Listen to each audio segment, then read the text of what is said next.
میں نے اس کو ایک جگہ کھڑا کیا اور میں بائک لگانے گیا سٹینڈ پر. جب میں واپس آیا تو اس کے پاس اس کا بہنوئی اور اس کی بہن کھڑے ہوئے تھے, اس کی چھوٹی بہن. زندگی میں پہلی دفعہ بہن شادی کے بعد دوسری بہن سے مل رہی تھی, جبکہ اس بہن کی شادی کو 9 سال ہو چکے تھے. اس کے 2 بچے ساتھ تھے. اس کے بہنوئی نے اس کو پہلی دفعہ دیکھا تھا, کوثر کو.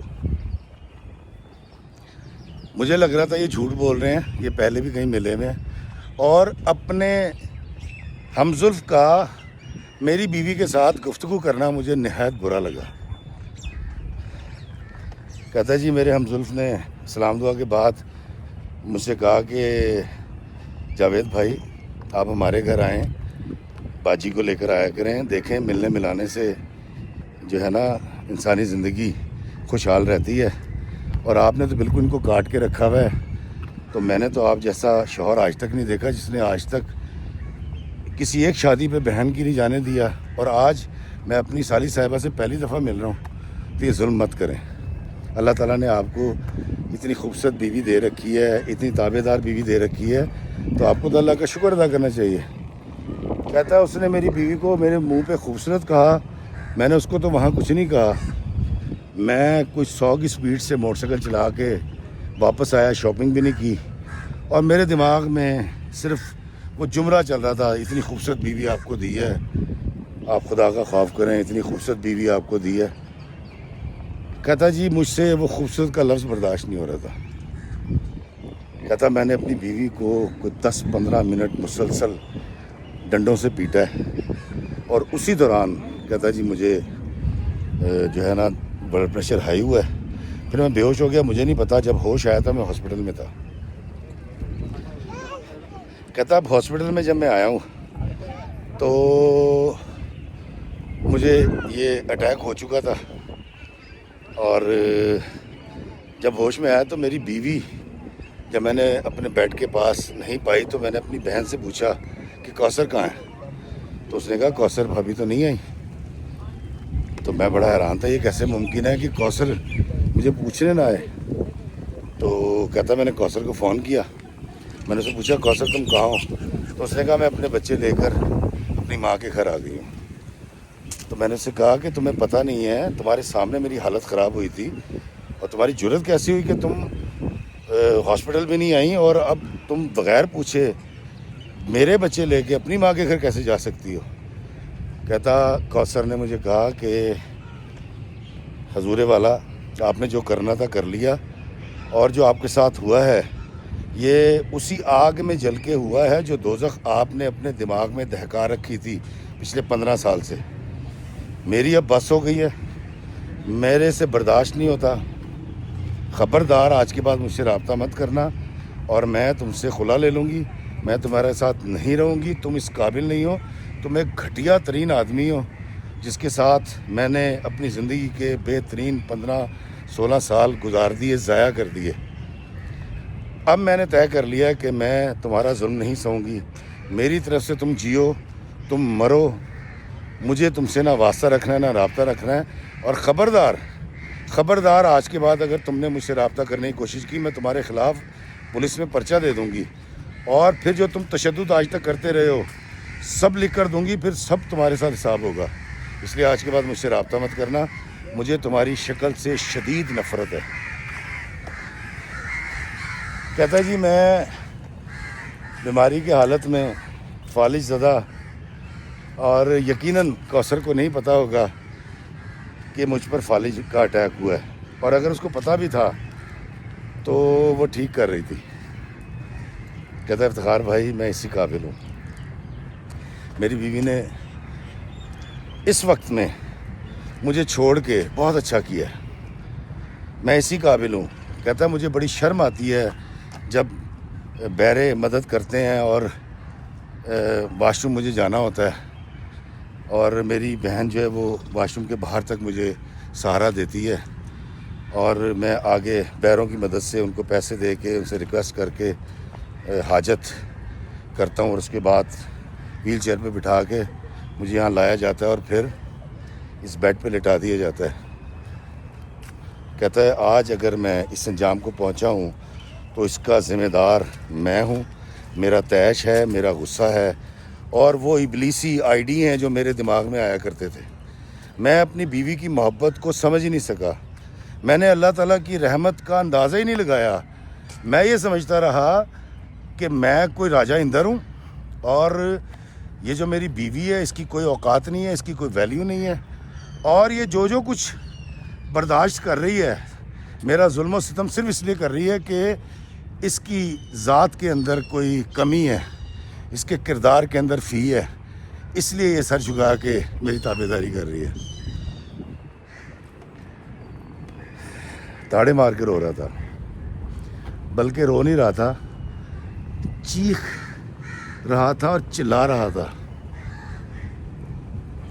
میں نے اس کو چپ کرایا اور دلاسا دیا۔ میں نے کہا دیکھو یار، واقعی تم نے جو کیا ہے، مجھے بھی اس ساری کہانی کو سن کے تمہارے اعتراف کرنے کے باوجود باقی تم برے لگ رہے ہو، تم نے بڑا ظلم کیا ہے، لیکن اچھی بات یہ ہے کہ تم نے اعتراف کر لیا ہے۔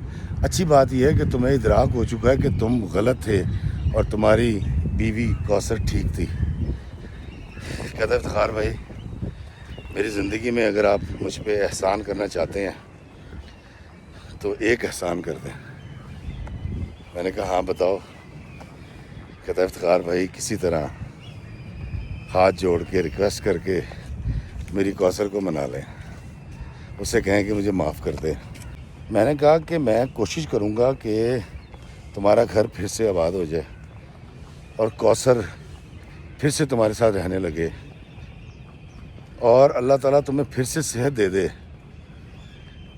یہ ایک پازیٹیو آدمی کی سوچ تو ہو سکتی ہے، لیکن میں یہ سوچتا ہوں یہ ہوگا کیسے؟ میں جب کوثر کے پاس جاؤں گا تو اس سے کیا کہہ کے معافی مانگوں گا، کیا دلاسا دوں گا، کیا اعتراف کروں گا؟ لیکن میں کوشش ضرور کروں گا۔ 2-2.5 گھنٹے میں اس نے اپنی یہ ساری کہانی مجھے سنائی تھی۔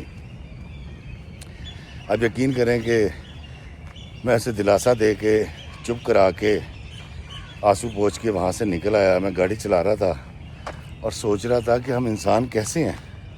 جب اللہ تعالیٰ کی رحمتیں ہم پر برس رہی ہوتی ہیں تو ہم یا تو اس کو اپنا استحقاق سمجھتے ہیں کہ ہمارا حق ہے، یا ہم اس کو ویلیو ہی نہیں دیتے، کسی گنتی میں نہیں لاتے۔ اور جب وہ عنایات، وہ رحمتیں، وہ اللہ تعالیٰ کی بلیسنگ جب ہم سے چھن جاتی ہے تو پھر ہم واویلا مچاتے ہیں، چیختے ہیں، چلاتے ہیں، اعتراف کرتے ہیں، جیسے جاوید کر رہا تھا۔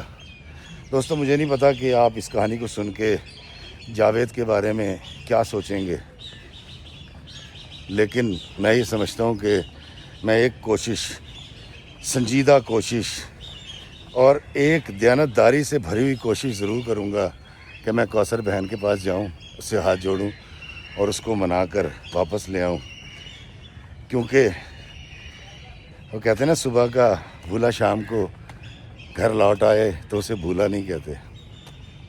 اللہ کرے یہ ویڈیو کوثر دیکھے اور میرے آنے سے پہلے میرا مدعا اس تک پہنچ جائے، لیکن میں ایک کوشش ضرور کروں گا کوثر بہن کو منانے کی، تاکہ وہ جاوید کے ساتھ رہ سکے۔ کی کما جی، مجھے دیجیے اجازت اس دعا کے ساتھ کہ اللہ میں آسانیاں عطا فرمائے اور آسانیاں تقسیم کرنے کا شرف عطا فرمائے۔ آمین۔ السلام علیکم ورحمۃ اللہ وبرکاتہ۔